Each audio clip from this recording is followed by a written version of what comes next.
Today, I'm delighted to welcome Brian King from one of our key partners, AfterPremise, based in the UK. Welcome, Brian, and thank you for joining Caspio Podcast. Well, thanks very much for having us along, Paul. It's a real pleasure. Great. So to start, could you please introduce yourself and share with everyone a little bit about your background? Okay, so AfterPremise are primarily a Caspio partner, and we're based in the UK. For those of you later who want to get on Google Maps, open up the UK, take your finger right down to the very bottom of the UK, find Southampton, and we're on a little island off the bottom of the UK called the Isle of Wight. At this point, I usually crack a gag about offshore development, but let's move on to explaining it a bit about us. The company was founded by Leslie Van Beck and myself, and the general idea was to provide and fits very well with Caspio as well, an ability for people to use enterprise grade software but not track users. So could we come up a way of pricing a usage model?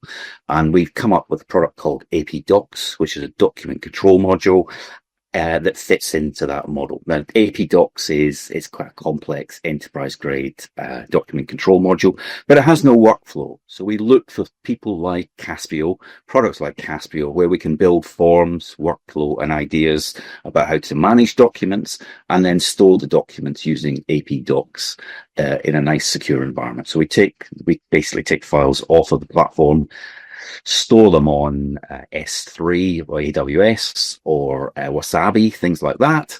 And then having got that, we index them so you can find them again, and we use a blockchain to do immutable history. So there's no argument, every version of every document and who said what, when about the document. The sort of use cases for that are construction handover. Have we got all the certificates and all the sign off and all the testing? We've got a toy manufacturer using it, safety certification, things like paint safety tests and other factory compliant.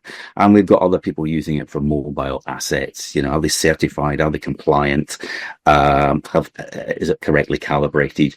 And then we use things like Caspio to remind people to get them retested and rechecked and that sort of stuff. So it's a blend of our module plus working with customers to use low-code Caspio to build them unique applications to suit their requirement.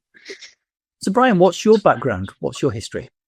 Right. So my history is software development, but I accidentally fell into construction software and ended up in a marketing role, believe it or not, for Primavera. So the old Primavera project management software. And then I rolled into Oracle from there at the acquisition.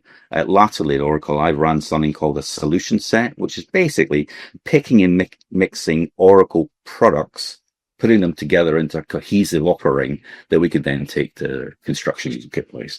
But that's big software. And actually the stuff I love doing is working with small SMEs and trying to give them those sort of tools. It's a bit Robin Hoodish really, but trying to give the little guys a toe-to-toe compete with the big guys and giving them enterprise solutions. So based on your background then, I know you and Leslie formed the company back in 2014. How did you get into low code?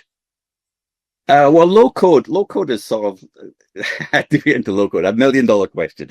Really, we were sort of looking for an accelerated development path. That can we be agile? So can we give really nice database applications where you don't turn around to the customer and say, hey, we'll be back in a year when we've built it. Can we get a prototype up and running really quickly and then get hold of the guys and let them see it working and get it built really quickly? Because, what we're after really is agility here, isn't it? We want to get it stood up. We want our customers to get something in front of their customers that looks really good and they can start working with their customers. Yeah, I know that you work with a mixture of customers in North America and across Europe as well. And there was something that jumped out at me when I looked at AfterPremises. It says LinkedIn quote here was, our vision is clear. We want to enable our customers to become more efficient and more sustainable, one process at a time. Exactly what you just said.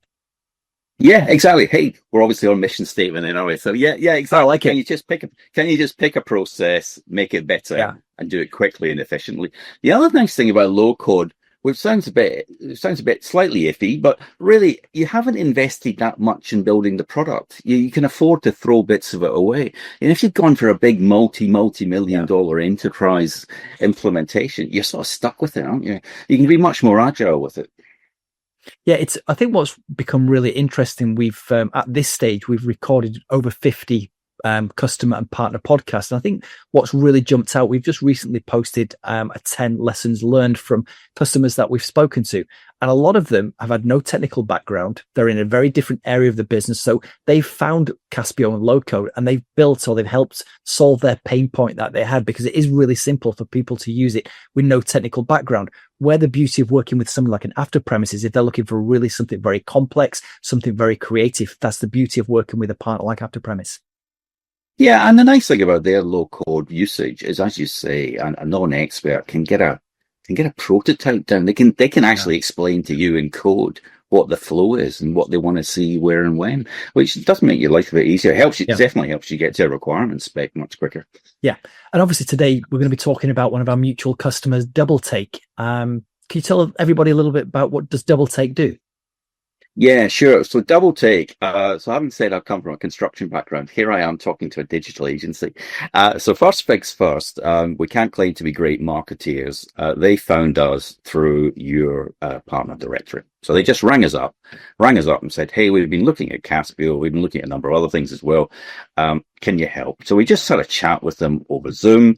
They do big, complex projections onto buildings, sound and music, and people use it. Big global brands use it. Think people like Maserati and Johnny Walker Whiskey and people like that. And then they do little guerrilla stuff. So if you just want to have a local election or something like that and shine something on. So a huge range of stuff, but it's really visually very thrilling, great stuff. And the stuff goes down the storm. They do things like shining the year end stuff on Edinburgh Castle and onto other buildings, football stadium, launching new kit, all of that sort of stuff. Right. So let's show the video now then. Okay, that'd be perfect. Well, let's have a look at what they do, and then we'll get back.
So, Brian, what was the reason that they came to you, and obviously low code? What was the problem they were looking to solve? They thought they wanted to simplify their quoting process. So when they looked around and what they did, so what they do is quite complex. There's a lot of moving parts and a lot of things to remember when you're quoting. And they had several versions of the quote template. So some had some bits in, some had other bits in, and they were spending a lot of time doing these quotes. So that's what they thought they were trying to solve and how they came to us in the first place. And that's what they described as a CRM.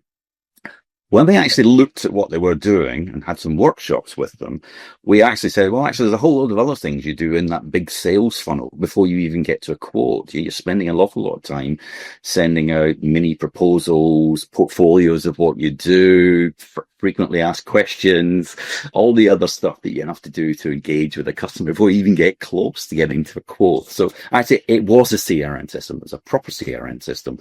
And there was an awful lot in there about being more responsive, but actually being more organized as well. Standardization. That's what we ended up tendering against and building into a requirement specification. Thanks for sharing that, Brian. So from your side, was there something specific they were looking for from the CRM? Was it completely bespoke to them? Yeah, they'd had a look at the usual suspects in Mm, CRM and had sort of decided they didn't do enough of what they were looking for. yeah. And so when we actually did the initial discovery workshop, we very quickly said, look, we could get this done using low code for not much more than just going out and buying a few Yeah. CRM licenses. We can get this done. So they were quite keen on that because they've got some processes in place where they wanted to get stuff to customers, particularly in the portfolio piece. If someone says, "Hey, I want to," and we'll look at a demo later. "Hey, I want to shine my new strip on a football stadium." They've got some examples of stuff they've done against football stadiums. Could they pull all that together really quickly? Yeah. Also, they're busy and out and about doing stuff. So, can they do it mobile? Could they do it without having to go back to file server, Google Drive, emails, the last 5 things they send, and to pull this together? Could we automate that so that in a few clicks they could get something out to the customer and seem very responsive? Sounds great. So is there a particular demographic that they're tracking or they're managing from the CRM? Not particularly. So their customers come from anywhere. Now they've obviously in the CRM they're now categorizing customers, Yeah. and they've now, as part of the CRM, they've got this concept of a gold, a silver, and a bronze customer, depending on what they want to do and how much work they're giving them, and that sort of stuff. And actually, that's feeding into some of the behaviors in the CRM, which is quite nice. So they've already started to think about how they partition the customers and stuff like that anyway. But to be honest, if you look at what they've done everything from activism through to brand new brand launches on multi-million pound marketing campaigns. So they'll turn the hand to everything. Yeah. I've seen the video. It's amazing. So from your side then, obviously building the application, has there been any surprises throughout the journey? The surprise for me was that it wasn't just a quotation system. Yeah. The surprise for me is how much benefit we could bring earlier in the sales funnel. Really, and almost the stuff that we thought was the primary requirement almost became secondary. Wow. Actually getting them organized so that they could just get stuff out. And the process is pretty simple. They send them a portfolio of ideas, and then the CRM has, a nice digital view that the client can see, a Caspio form that the client is taken to, that they can run through, and they can ask questions. And as they go through the workflow, it surfaces information to them. So it says, oh, here's all the frequently asked questions to head those off at the pass. And then as they get to the next stage, we can give them some ballpark numbers. And then that starts to surface some terms and conditions. So it gradually filters them down. And all of that stuff was almost like a one bullet point at the start. And the surprise was actually that was most of the stuff where they're spending their time. Yeah. So based on what you're saying there, I'm suspecting the kind of the initial idea of this CRM for Double Take has changed from the initial concept to where they are now.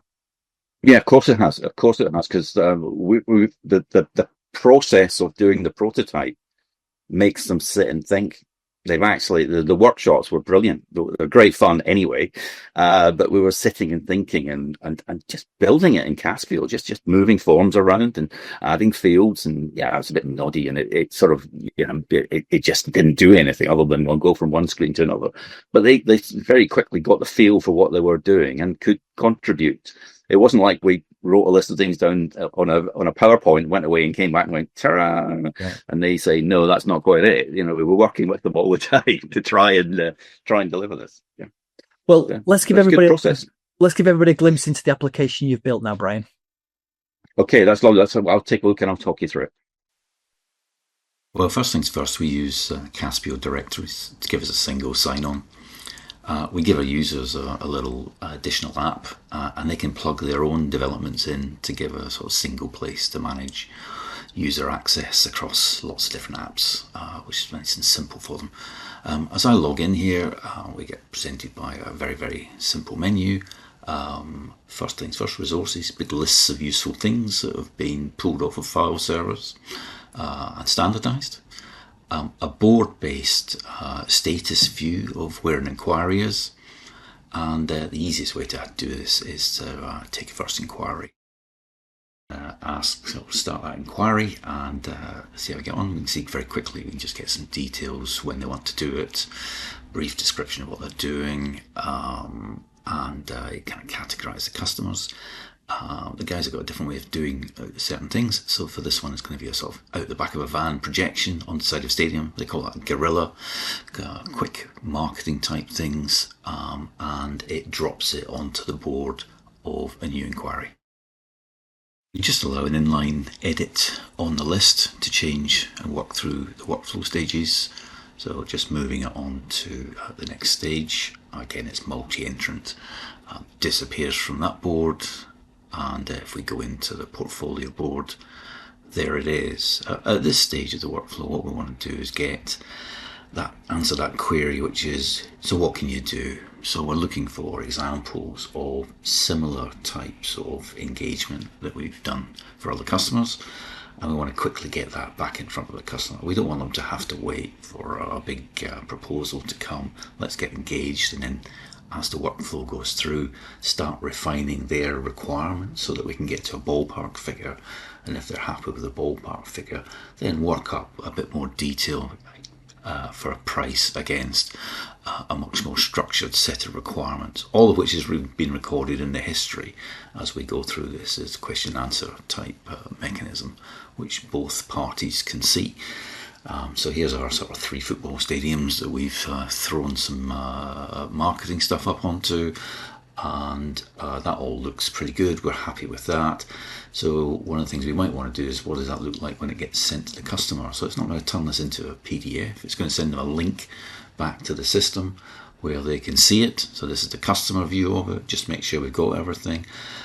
Links to case studies, that's those sort of things, press releases, and start to surface some frequently asked questions. What sort of things? We use a database trigger just to fire a bit of automation. Sends an email out, nice simple email. It's got a link back to that original document, and it looks simple, but we've got great adoption from both end users and the customer, so we think that's a success. So kind of wrapping this up then, it's been a really interesting conversation, Brian. If somebody's listening to this podcast and they're thinking about low code or AfterPremise or both, what advice would you give them? Well, I think low code is a great answer. You know, it stops you getting stuck in that development backlog because someone says that's going to take too long and that's going to cost too much. So my first advice is your solution is doable. You know, we can do it for a reasonable price. Obviously, I'd like you to engage with AfterPremise because we can help you. But what I'd like you to take away from this is the art of the possible. You can do this stuff with low code, and you can do it relatively easily. Yeah, some great advice there. Thank you for sharing that, Brian. So thank you so much for being a Caspio partner for the last 3 years. We really appreciate all the business that you bring through, and it's great to work with you and the team there. And I'm sure we've got a very happy long-term customer with Double Take based on all the work you've been doing with them. So thank you, Brian. Oh, thanks very much, Paul. Thanks for inviting along, and thanks for allowing us to share what we've been up to. It's great. Thank you.